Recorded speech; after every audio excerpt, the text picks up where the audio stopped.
नमस्कार विद्यार्थी मित्रांनो, आज आपण 7वी भूगोल या विषयातील नैसर्गिक प्रदेश या पाठातील एक उपघटक अभ्यासणार आहोत. तर आजचा उपघटक आहे पश्चिम घाटातील घरांची रचना आणि प्रदेश.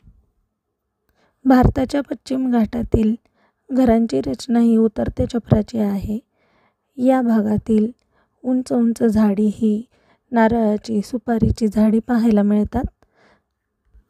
लाल केळीची झाडीसुद्धा पाहायला मिळाली. प्रत्येक घरावरती उतरतं छप्पर, कौलांचं छप्पर किंवा पत्र्याचा उतरता स्लोप दिलेला आहे.